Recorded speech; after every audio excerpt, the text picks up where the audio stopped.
Hey guys, welcome back to my channel. आज मैं आपके लिए लेकर आई हूँ no bake Snickers caramel tart की रेसिपी। तो चलिए शुरू करते हैं। सबसे पहली लेयर बनाने के लिए हमें चाहिए होंगे 200 ग्राम्स बिस्किट्स। मैंने यहाँ पे डाइजेस्टिव बिस्किट्स लिए हैं, आप कोई भी बिस्किट यूज़ कर सकते हैं जो आपके पास अवेलेबल हो। अब हम इसको एक चॉपर में डाल के क्रश कर लेंगे।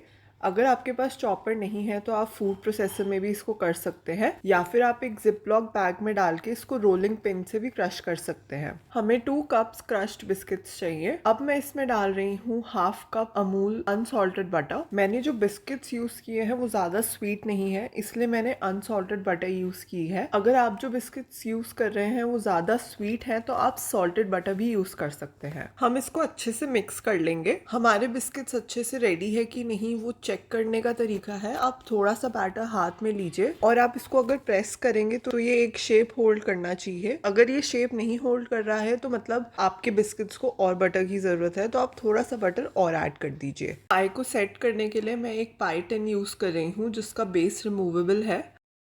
अगर आपके पास ये नहीं है तो आप नॉर्मल केक टिन भी यूज़ कर सकते हैं। अगर आपके पास ऐसा केक टिन है जिसका बेस रिमूवेबल नहीं है तो आप उसमें क्लिंग रैप लगा लीजिए और फिर अपनी पाई को सेट कीजिए, उससे पाई इजीली डीमोल्ड हो जाएगी। अब मैं इसके ऊपर बटर पेपर लगा रही हूँ। अब हम इसमें बिस्किट क्रश डाल देंगे। एक स्पैचुला की हेल्प से हम इसको फ्लैट कर लेंगे। अब हम अपनी फिंगर्स को यूज़ करके इस टिन की साइड्स को कवर करेंगे। आप फिंगर और थंब यूज़ करते हुए इसको अच्छे से टाइटली सिक्योर कर दीजिए। जितने अच्छे से ये सेट होगा उतना इजी होगा इसको डीमोल्ड करना। आप टिन के साइड्स में ज़्यादा बैटर रखिए ताकि वो इजीली निकल जाए। हमें सेंटर पार्ट में ज़्यादा बैटर नहीं चाहिए। अब हम इसको 15 मिनट्स के लिए फ्रीज़र में रख देंगे सेट होने के लिए। 15 मिनट्स के बाद अब मैं इसमें डाल रही हूँ हाफ कप रोस्टेड पीनट्स। अब हम इसके ऊपर डालेंगे 3/4 कप कैरेमल सॉस। मैं यहाँ पे होममेड कैरेमल सॉस यूज़ कर रही हूँ। होममेड कैरेमल सॉस कैसे बनानी है उसके ऊपर भी मैंने एक वीडियो बनाई है, उसका लिंक मैं डिस्क्रिप्शन बॉक्स में डाल दूंगी, या फिर आप उस वीडियो को देखने के लिए आई बटन पे क्लिक कर सकते हैं। हम कैरेमल सॉस को अच्छे से स्प्रेड करके साइड में रख देंगे। अब हम बनाएंगे फिलिंग। उसके लिए मैंने एक बड़े बाउल में हाफ कप विपिंग क्रीम ली है। इसको हम विप करना स्टार्ट करेंगे। मैंने इसको 2 मिनट्स के लिए विप किया है। अब मैं इसमें डाल रही हूँ 2 टेबल स्पून आइसिंग शुगर। अगर आपके पास आइसिंग शुगर नहीं है तो आप पाउडर शुगर भी यूज कर सकते हैं। एक स्पैचुला की हेल्प से हम इसको मिक्स कर लेंगे ताकि ये उड़े ना। अब हमें इसको फिर से विप करना है 2 मिनट के लिए।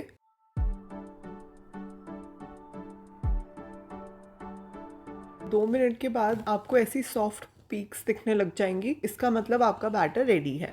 अब मैंने एक बाउल में 1 cup melted dark compound chocolate ली है। इसमें हम डालेंगे 1/4 कप फ्रेश क्रीम और इसको अच्छे से मिक्स कर लेंगे। अच्छे से मिक्स करने के बाद हम इसमें डालेंगे थोड़ा सा पार्ट अपनी व्हिप्ड क्रीम का और इसको मिक्स कर लेंगे ताकि ये लूज हो जाए।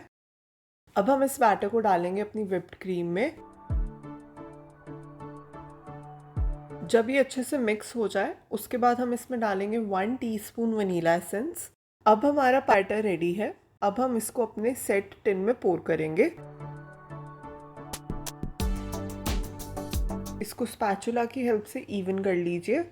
अब हमें इसको सेट होने के लिए रखना है 30 मिनट्स के लिए फ्रिज में। अब हम चॉकलेट गनाश बनाएंगे। उसके लिए मैंने 80 ग्राम्स चॉकलेट ली है। कप में इसको मेजर करेंगे तो ये हाफ कप है। अब मैं इसमें डाल रही हूँ 1/4 कप अमूल फ्रेश क्रीम और इसको हम अच्छे से मिक्स कर लेंगे और एक ब्यूटीफुल गनाश रेडी हो जाएगा। अब हम इसको अपनी पाई के ऊपर पोर करेंगे। मैं एक पैलेट नाइफ की हेल्प से इसको स्प्रेड कर रही हूँ। अगर आपके पास ये नहीं है तो आप कोई भी स्पून या स्पैचुला यूज कर सकते हैं इसको स्प्रेड करने के लिए। एक स्पैचुला की हेल्प से मैं इस पे पीक्स बनाऊंगी।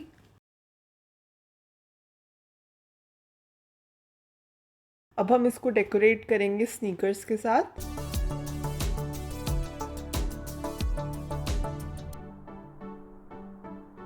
अब मैं इसके ऊपर डाल रही हूँ थोड़े से पीनट्स।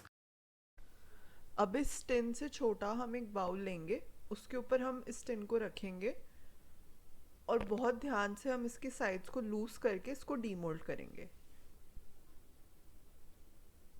अब आपकी टार्ट सर्व होने के लिए रेडी है। अगर आपको ये वीडियो पसंद आई हो तो इस वीडियो को लाइक करें और मेरे चैनल को सब्सक्राइब करें। Thank you so much.